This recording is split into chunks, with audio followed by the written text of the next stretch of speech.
இன்றைக்கி பாசிட்டிவாக ஓப்பன் ஆன மார்க்கெட் செகண்ட் ஹாஃபில் அப்படியே யூட்டர்ன் போட்டிருந்தது. தொடர்ந்து கண்டினியூஸாக லாஸ்ட் வீக் மார்க்கெட் ஃபால் ஆச்சு. இன்றைக்கும் ஒரு டவுன் தான். பட் ஆனால் ப்ளஸ்லேருந்து நெகட்டிவாக மாறி இருக்கு. பெரிய அளவுக்கு வீக்னஸ் இல்லை. நிஃப்டியில் பேரிஷ் கேண்டல், பேங்க் நிஃப்டியில் ஒரு டோஜி டைப் கேண்டல். ஸோ அப்போ மார்க்கெட் வந்து பார்த்திங்கன்னா ஸ்டில் இன்னும் ஒரு ப்ரெஷர் இருக்குது அப்படின்னு சொல்லலாம். இந்தியன் மார்க்கெட்டை பொறுத்த வரைக்கும் குளோபல் மார்க்கெட்டோட ட்ரெண்ட் வந்து நம்ம இந்தியாவில் லாஸ்ட் வீக்லேருந்தே ஃபாலோ பண்ணல.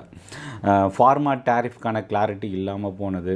ரெண்டாவது எஃப்ஐஎஸோட செல்லிங் ப்ரெஷர் தான் ஓவரால் ப்ரைமரி பிரச்சனைன்னு கூட சொல்லலாம். இப்போ ஃபஸ்ட்டில் நமக்கு இருக்கக்கூடிய பிரச்சனை அமெரிக்காவுக்கும் இந்தியாவுக்கும் இருக்கிற இந்த ட்ரேட் டீலோட டிஸ்கஷன் தொடர்ந்து இழுபறியில் இருக்கிறது. ஏதோ ஒரு முடிவு எட்டப்படாமல் கண்டினியூ ஆகிட்டு இருக்கிறது.